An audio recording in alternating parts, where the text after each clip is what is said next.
Bonjour à tous et bienvenue sur Jurassic Hack. Aujourd'hui on s'attaque à la machine Olympus de Hack the Box. Il s'agit d'une machine Linux moyennement complexe à résoudre. Bien qu'ayant un aspect très CTF, celle-ci est particulièrement bien construite et aborde différentes thématiques plutôt intéressantes. Comme d'habitude, nous démarrons notre analyse avec une petite reconnaissance réseau à l'aide de Nmap. Dans le cas présent, 4 ports sont ouverts, le 22, le 53, le 80 et enfin le 2222. Ce dernier semble héberger d'ailleurs le service SSH. Notons également que le port 22 est filtré. Maintenant, nous allons ouvrir notre navigateur et analyser le contenu hébergé sur le port 80. Ici, nous tombons sur une simple photo et aucune fonctionnalité apparente. Par ailleurs, l'analyse du code source ne révèle rien non plus. Afin de pousser notre exploration un peu plus loin, nous allons retourner sur notre terminal et exécuter la commande curl avec le paramètre i majuscule afin d'afficher les entêtes renvoyées par le serveur. Ici, nous pouvons voir apparaître l'entête xdebug ainsi qu'un numéro de version 2.5.5. Pour votre information, xdebug est une extension PHP souvent utilisée en développement pour le debug à distance. Ayant le numéro de version, nous allons faire une rapide recherche avec Searchsploit afin de voir s'il existe une éventuelle vulnérabilité sur celle-ci. Dans le cas présent, il semble qu'il existe un module Metasploit permettant d'obtenir de l'exécution de commandes sur la machine.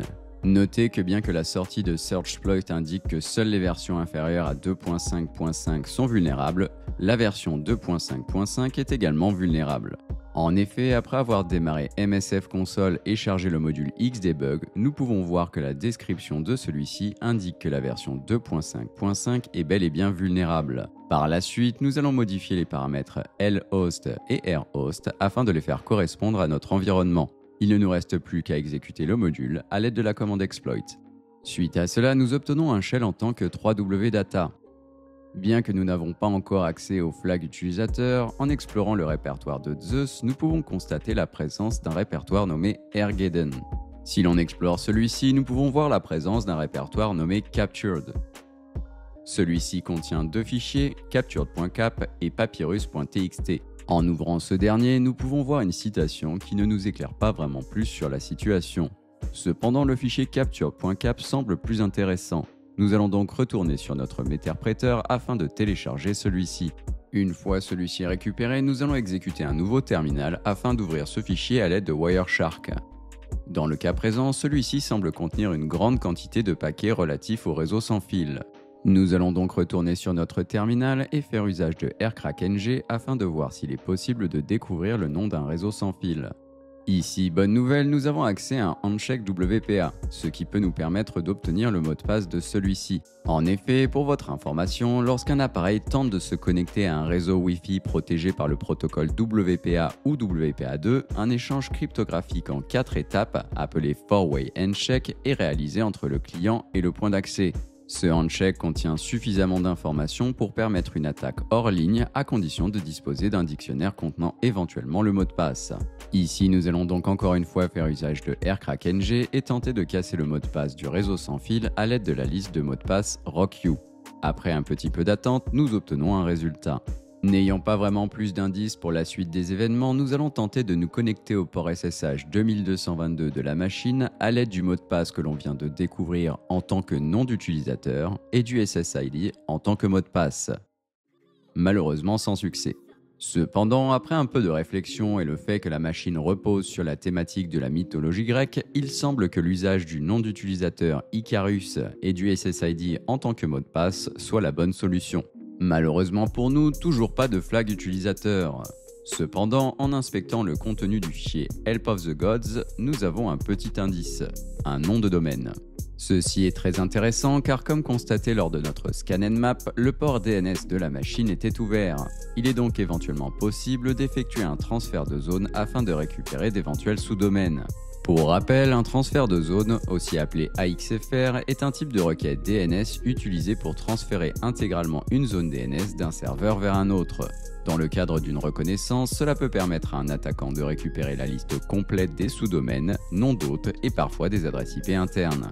Afin d'effectuer notre requête AXFR, nous allons faire usage de l'outil dig et spécifier l'adresse IP de la victime en tant que serveur DNS afin d'interroger le domaine ctfolympus.htb.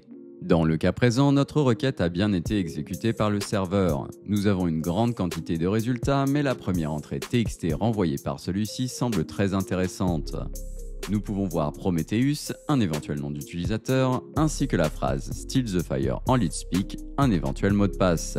De plus, nous pouvons voir une série de 3 nombres entre parenthèses.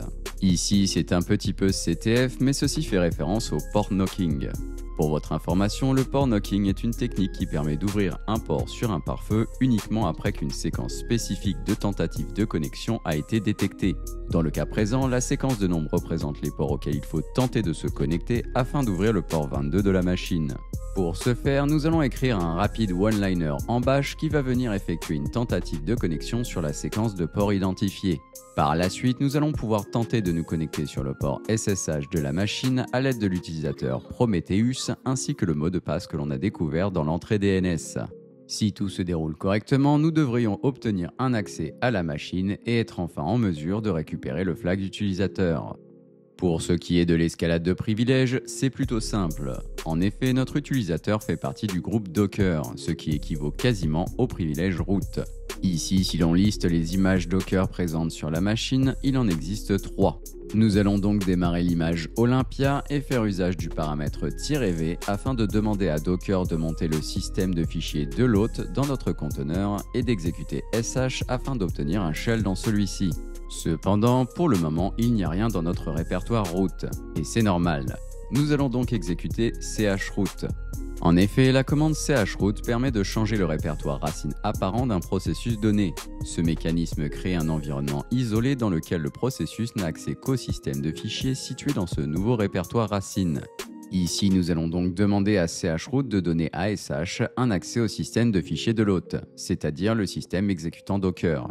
Il ne nous reste plus qu'à venir lire le fichier root.txt. C'est tout pour aujourd'hui, j'espère que vous avez apprécié cet épisode. Si la vidéo vous a plu, n'hésitez pas à laisser un commentaire, à vous abonner à la chaîne et bien évidemment, le meilleur cadeau que vous puissiez faire, c'est de partager et d'en parler autour de vous.